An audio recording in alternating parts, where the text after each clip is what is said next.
Daniel firmó la petición de divorcio en la mesa de mi cocina como si estuviera cerrando un trato y no levantó la vista ni una sola vez mientras se secaba la tinta. El bolígrafo que tenía en la mano era el que le había comprado para nuestro aniversario, grabado con sus iniciales. Verlo pasar por la última línea me revolvió el estómago, no porque no entendiera el significado del papel, sino porque él había elegido ese formato. Lo presenté esta mañana, dijo. Si firma hoy, lo simplificamos. Ayer me besó la frente antes de irse a trabajar y me preguntó si quería algo de la panadería cerca de su oficina. Ayer le conté que un cliente no se decidía entre dos logotipos y me dio el apoyo que necesitaba. Hojeé las páginas con 2 dedos. Los números ya estaban escritos. La casa figuraba como un activo que pretendía conservar. Una cantidad mensual que parecía dinero de alquiler.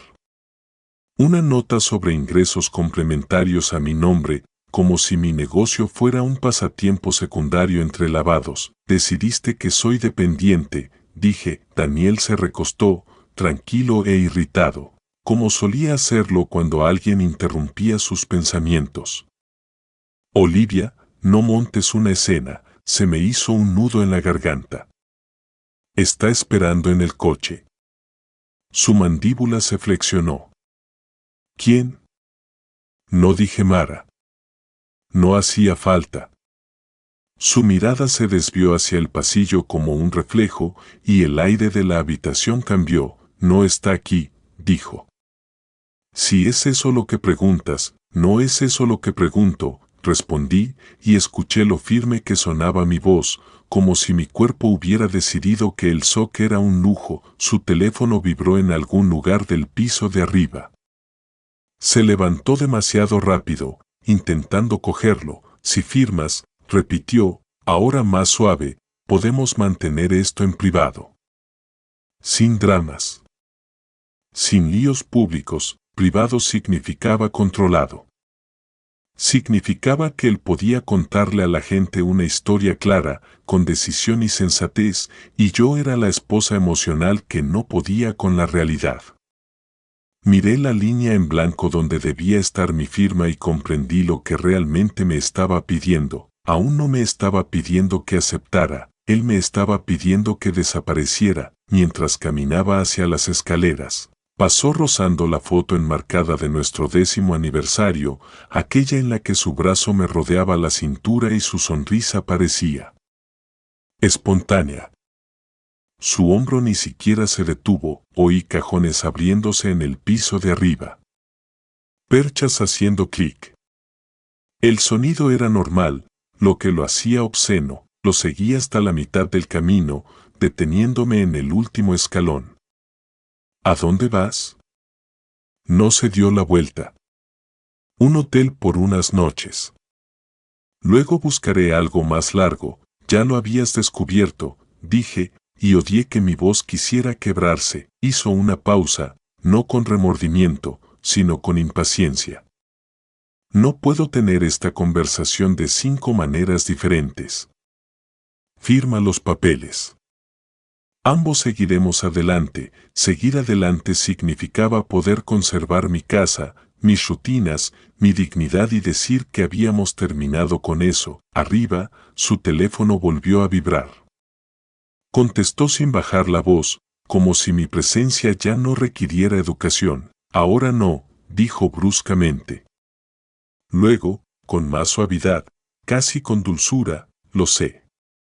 Dije que me encargaría. Nos conocimos cuando yo tenía 26 años y estaba convencido de que podía construir una vida a partir del impulso. Daniel tenía 29, recién contratado en una empresa que consideraba el agotamiento una prueba de carácter.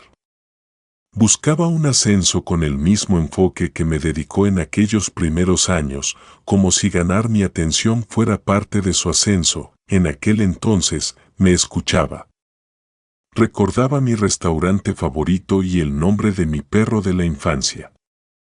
Aparecía en mi apartamento después de jornadas de 12 horas, todavía oliendo a café y tinta de impresora, y se sentaba en el suelo conmigo mientras yo esbozaba ideas para los clientes. Cuando me propuso matrimonio, dijo: quiero que estés a mi lado cuando me convierta en quien voy a ser.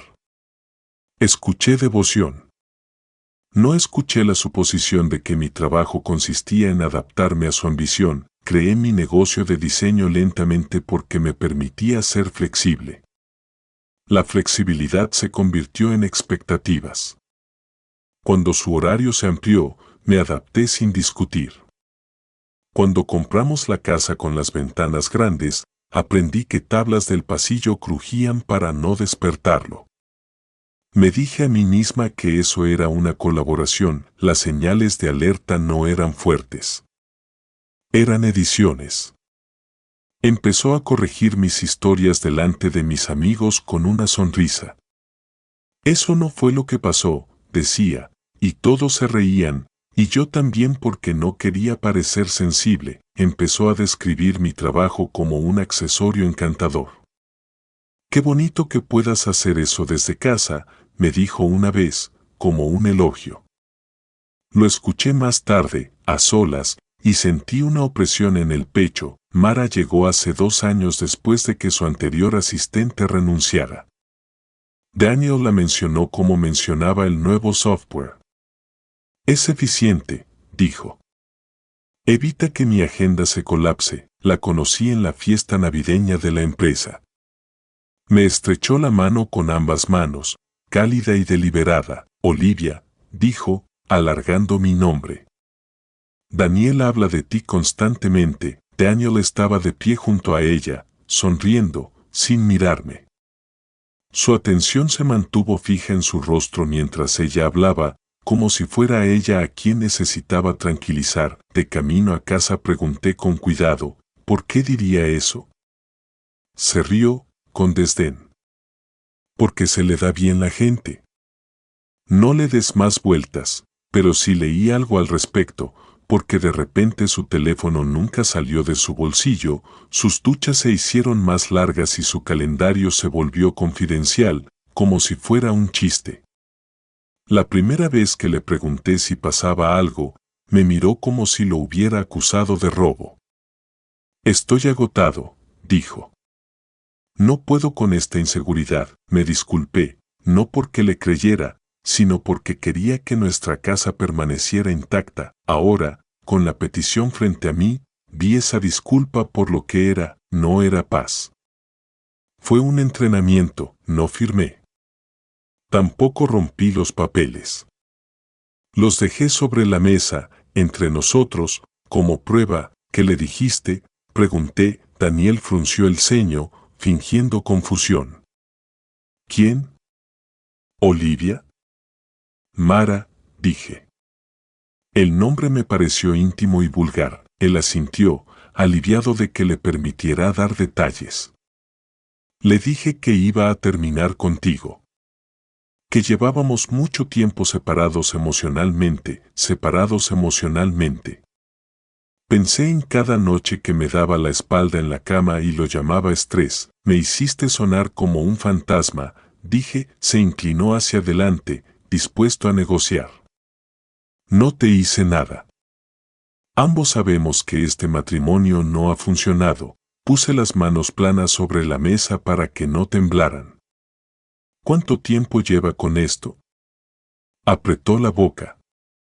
No importa, es relevante para mi cuerpo, dije. Una pausa. Desde la primavera significaba mi cumpleaños. La primavera significaba la noche en que llegó tarde a casa oliendo a vino y me dijo que le estaba dando demasiadas vueltas cuando le pregunté dónde había estado. ¿Usaste esta casa?, pregunté. Sus ojos brillaron de ofensa. No. La rapidez de la respuesta no me tranquilizó. Parecía practicada. Me puse de pie porque sentarme me hacía sentir que estaba de acuerdo con su versión de los hechos. Presentaste la solicitud antes de decírmelo, dije.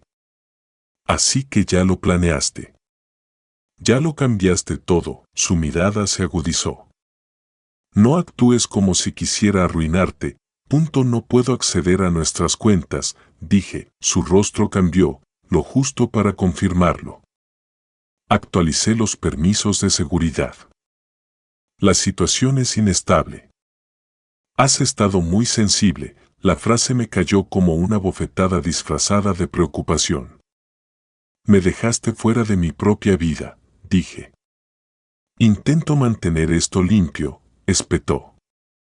Si te descontrolas, tomarás decisiones de las que te arrepentirás, espiral. La palabra que usaba cada vez que reaccionaba como un ser humano, mi teléfono se iluminó sobre la mesa. Un mensaje de un número desconocido, deberíamos hablar. Será más fácil si cooperas. Debajo había un nombre. Inmediatamente, Daniel vio que mi rostro cambiaba y se quedó inmóvil, como si hubiera oído el disparo de un arma. Por un instante pareció más joven, sin palabras, como si intentara recordar qué le había dicho a cada versión de mí. Entonces, sus ojos se posaron en la petición, como si el papel pudiera protegerlo. Bórralo, dijo. No me moví. La exigencia hizo que algo se asentara en mi pecho, pesado y claro. Si él podía darme órdenes, aún creía que le pertenecía. ¿Tienes miedo de un mensaje de texto?, dije. Tengo miedo de que hagas alguna estupidez, respondió, y el desprecio en su voz me sonó familiar, como si lo hubiera estado practicando durante meses. El mensaje apareció en mi pantalla, y también la verdad. Mara no llamaba porque le importaran mis sentimientos. Ella llamaba porque Daniel le había prometido una salida que no implicaba consecuencias, y necesitaba mi silencio para cumplir esa promesa. Levanté el teléfono. Daniel entrecerró los ojos, luego los abrió de par en par, y la calma que había mantenido toda la mañana se quebró. Le dije que no se comunicara contigo, dijo. No puedes manejarla por mí, respondí. Extendió la mano para coger el teléfono. Lo aparté. Su mano se quedó paralizada al darse cuenta de su aspecto. Puedo manejar esto, dijo. Lo has estado manejando, dije. Por eso estamos aquí. Su rostro se endureció. No seas mezquino. Está intentando mantener la compostura. Civil significaba silencio. Significaba que debía tragarme la humillación para proteger su imagen. Después de que se fue, me senté sola a la mesa y me quedé mirando su firma hasta que la tinta se borró. Llamé a Nadia porque necesitaba a alguien que no me hiciera respirar. Léame lo que me ofrece, dijo. Leí los números. Me temblaba la voz a mitad de la lectura. Te está ofreciendo migajas, dijo Nadia. Y cuenta con que estés demasiado dolida para darte cuenta. Ni siquiera sé qué cuentas existen, susurré. Entonces lo descubrirás, respondió ella. Deja de tratar esto como si te hubiera roto el corazón. Trátalo como si alguien estuviera intentando acorralarte. Esa noche llamé al banco. Tras las preguntas de seguridad, el representante me dijo que me habían quitado el acceso en línea la semana anterior. Mientras Daniel todavía comía mis cenas y dormía a mi lado. Cuando le pregunté de qué cuentas me habían eliminado, se disculpó y dijo que no podía revelar detalles sin autorización. Colgué y caminé por mi casa como si fuera de otra persona.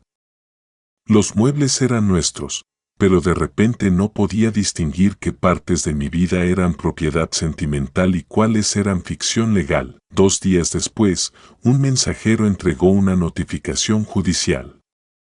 Daniel solicitaba el uso exclusivo temporal de la casa. Leí la moción y sentí que mi dolor se transformaba en algo más limpio. Esto no fue una ruptura, fue un desalojo. Concerté una consulta con Lillian Chen. En su consultorio, no me preguntó cómo estaba. Me preguntó qué sabía. No es suficiente, admití. Revisó la petición y la moción. Cambió los permisos, presentó la solicitud rápidamente y quiere la casa, dijo. Eso es control. También sugiere que está ocultando algo. Cuando salí de su oficina, sonó mi teléfono. Inmediatamente, Yo respondí, su voz era suave, casi alegre. Olivia, me alegra que hayas contestado. Llamo para evitar conflictos innecesarios. No estoy negociando contigo, dije, una pausa. Luego su tono se enfrió. La gente recuerda a quienes se portan mal. No te avergüences. Colgué y me di cuenta de algo que no me había permitido creer. Si tuvieran tanta confianza no llamarían. Lilian presentó una demanda de emergencia para bloquear la solicitud de Daniel de uso exclusivo de la casa. Exigió información financiera completa y solicitó al tribunal un perito contable. El abogado de Daniel respondió en 48 horas, indignado, calificándolo de invasivo y hostil. Lilian leyó la respuesta y no sonrió. Si fuera inofensivo, dijo, lo entregarían. Mientras el proceso legal se abría paso, les conté la verdad a mis padres. Mi madre lloró de inmediato. Mi padre escuchó sin interrumpir, con la mirada fija en la mesa como si estuviera midiendo algo que no podía levantar. Cuando terminé, dijo, él piensa que está solo. Lo soy, respondí, y odié lo cierto que sonaba. Mi padre se levantó, entró en su oficina y regresó con una carpeta llena de papeles. Esto es tuyo, dijo. Dentro había un fideicomiso que mi abuelo había creado cuando era niño. No era una fortuna, pero sí lo suficiente para evitar que me rindiera por hambre. Levanté la vista, atónito. Nunca me lo dijiste. No quería que tu marido lo tocara, dijo, mientras conducía a casa. Primero me invadió la vergüenza y luego la ira hacia Daniel por ponerme en una situación en la que necesitaba ser rescatado. Con la confianza como red de seguridad, dejé de pensar solo en sobrevivir. Llamé a un antiguo cliente, el fundador de una agencia de branding, que me había ofrecido un puesto a tiempo completo hacía años. Lo rechacé porque Daniel dijo que el viaje diario lo complicaría todo. Esta vez, cuando respondió, dijo, ¿estás listo ahora? Sí, me oí decir, el trabajo venía con beneficios, un sueldo fijo y un futuro que no requería el permiso de Daniel. Daniel se enteró a través de nuestro calendario compartido y envió un mensaje de texto de inmediato. ¿Por qué aceptas un trabajo a tiempo completo? Me quedé mirando el mensaje y sentí algo parecido a la calma. No me preguntó si estaba bien. Me preguntó por qué cambiaba las condiciones. Respondí con una frase, porque puedo. 2 días después, el tribunal programó una audiencia y ordenó a Daniel que presentara declaraciones de todas las cuentas que controlaba. Esa noche apareció en casa sin llamar. Cuando abrí la puerta, su abrigo era caro, su rostro sereno. Pero su mirada inquieta. ¿Podemos hablar?, preguntó, a través de abogados. Dije, entró de todos modos, como si el impulso pudiera superar mi límite. Se paseó por la sala, abriendo y cerrando las manos. Esta solicitud forense es extrema, dijo. No entiendes lo que estás amenazando. A mis compañeros. A mi carrera, no estoy amenazando con nada, dije. Pido lo que es mío, bajó la voz. Mara no sabe que podría revelar esto. La frase le cayó duramente. Era una confesión que no tenía intención de hacer. ¿Qué podría exponer? Pregunté. Daniel no respondió. Él simplemente me miró como si finalmente se hubiera dado cuenta de que podía lastimarlo sin levantar la voz. La audiencia llegó en una mañana gris. Daniel estaba sentado al otro lado de la sala, con un traje que le daba una imagen de confianza. Mara no estaba allí, y me pregunté si su ausencia sería una estrategia. Cuando el juez preguntó por qué me habían quitado el acceso, el abogado de Daniel habló de seguridad y volatilidad emocional. Lilian esperó y se puso de pie. Mi clienta lleva años dirigiendo un negocio, dijo. No es volátil. Está excluida. El juez miró a Daniel. ¿Por qué le quitó el acceso? A Daniel se le movió la garganta. Pensé que era prudente, dijo, prudente. Una palabra que pretende sonar adulta. El juez aprobó al perito contador. Más tarde, en el pasillo, Daniel nos alcanzó, con expresión controlada, pero sin expresión en los ojos. Esto no tiene por qué ser hostil, dijo. No tenía por qué ser nada, respondí. Se acercó más y bajó la voz. ¿Puedo facilitar esto? Un acuerdo mejor. Discretamente, Lilian se interpuso entre nosotras. Comuníquense a través de un abogado, dijo. La mirada de Daniel pasó de ella a mí. Olivia, no dejes que te convenza de quemarlo todo. La manipulación me resultaba familiar, pero oírla ahora lo dejaba claro. Quería que temiera las consecuencias para que aceptara sus condiciones. Lo miré a los ojos. Tú eres el que tiene miedo, dije. Su mejilla se crispó. Una pequeña traición. Esa noche me llamó desde un número desconocido. Su voz era baja, casi íntima, como si intentara devolverme a mi antiguo mundo privado, donde él decidía lo razonable. Deja ya, dijo. Vas a hacer el ridículo. Pensarán que eres vengativo. La gente ya te considera encantadora, dije. Eso no me protegió. Silencio. Luego, en voz más baja, añadió, si sigues presionando, perderás más de lo que ganarás. La amenaza finalmente dejó caer su apariencia cortés. Colgué y me quedé en la oscura sala, escuchando cómo la casa se calmaba. Mi miedo no desapareció, se transformó. Conduje hasta que mis manos dejaron de temblar. Luego me senté en el camino de entrada, observando mi reflejo endurecerse en alguien que ya no negociaría más, en silencio. Durante años, la calma de Daniel me había servido como prueba de que tenía razón. Si no alzaba la voz, asumía que la irracional era yo. Ahora entendía el truco. Mantenía la calma porque siempre ganaba. Cuando volví a entrar en mi casa, no entré de inmediato. Me senté con las manos en el volante, escuchando el tic-tac del motor enfriarse, y me permití imaginar la versión de mi vida en la que firmaría sus papeles. Qué silencio se volvería todo.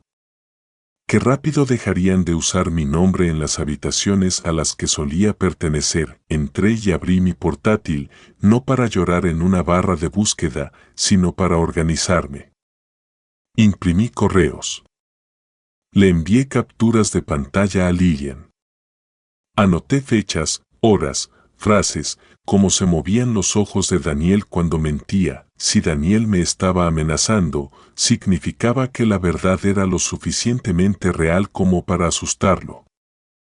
El informe del contable forense llegó 6 semanas después. Lilian lo envió por correo electrónico con una sola línea. Lee esto cuando estés en un lugar donde puedas respirar. Esperé hasta la noche y lo abrí en la misma mesa donde Daniel había firmado la petición. El informe no era dramático. Era metódico, lo que lo empeoraba. Transferencias que no coincidían con los ingresos. Pagos canalizados a través de una entidad con un nombre soso. Movimientos temporales repetidos con la suficiente frecuencia como para convertirse en un hábito. Daniel no solo me había dejado afuera, había estado construyendo una trampilla durante años. Al día siguiente, solicitó una reunión privada. Acepté solo si era en la oficina de Lilian y ella estaba presente. Daniel llegó temprano, sentado en el borde de una silla como si no pudiera soportar estarse quieto. Cuando entré, levantó la vista y vi el momento en que percibió algo diferente. No estaba suplicando. Me senté y esperé. Nunca quise hacerte daño. Empezó. Lo presentaste antes de avisarme, dije. No lo reescribas. La voz de Lilian se interrumpió. Hemos revisado los hallazgos forenses. Daniel se quedó sin aliento. La calma que ocultaba desapareció. No entiendes lo que esto podría hacer, dijo. Entiendo por qué te moviste rápido, respondí. Me miró y, por primera vez, su honestidad se manifestó por casualidad. Mara no lo sabe, repitió. Mara no es asunto mío, dije. Tú sí, su voz se tensó. ¿Qué quieres? Deslicé nuestra propuesta de acuerdo sobre la mesa, justa y específica, con supervisión y divisiones claras. Daniel lo examinó, moviendo la vista con más rapidez al llegar a las partes que le quitaban la habitación para maniobrar. Su mano tembló. Esto es agresivo, dijo. Es exacto, corrigió Lillian. La mirada de Daniel volvió a mí. El pánico se apoderó de él. Vas a destruirme, susurró. Le sostuve la mirada. Destruiste lo que teníamos, dije. Me niego a que me borren. En ese momento comprendí por qué había elegido a Mara. No solo era más joven. Estaba desinformada. No podía ver la trampilla porque no sabía dónde mirar. 2 semanas después, Daniel firmó. No lo hizo con dignidad. Lo hizo como siempre lo hacía cuando lo acorralaban, rápido, resentido, fingiendo que había sido idea suya. El día que Lillian envió el acuerdo final, Daniel me envió otro mensaje de texto. Obtuviste lo que querías. No fue una disculpa. Ni siquiera fue preciso. No quería nada de esto. Quería que mi esposo volviera a casa y dijera la verdad antes de que se convirtiera en una estrategia legal. No respondí. La casa quedó a mi nombre con una compra igualada. Las cuentas se dividieron bajo supervisión judicial. Él pagó mis honorarios legales. Su bufete gestionó las consecuencias discretamente, como hacen las instituciones cuando aún pueden salvar una imagen. Mara desapareció de mi vida tan abruptamente como había entrado. Supe después que renunció al darse cuenta de que la estabilidad de Daniel era un disfraz. El día que se formalizó el divorcio, no me sentí triunfante. Me sentí limpia, como una habitación después de haber sacado los muebles pesados. Esa tarde volví a casa del trabajo, abrí la puerta de mi casa y me quedé dentro, en silencio, mientras la luz se filtraba a través de las grandes ventanas. Daniel no se asustó porque volví más fuerte o más bonito, entró en pánico porque volví fuera de alcance.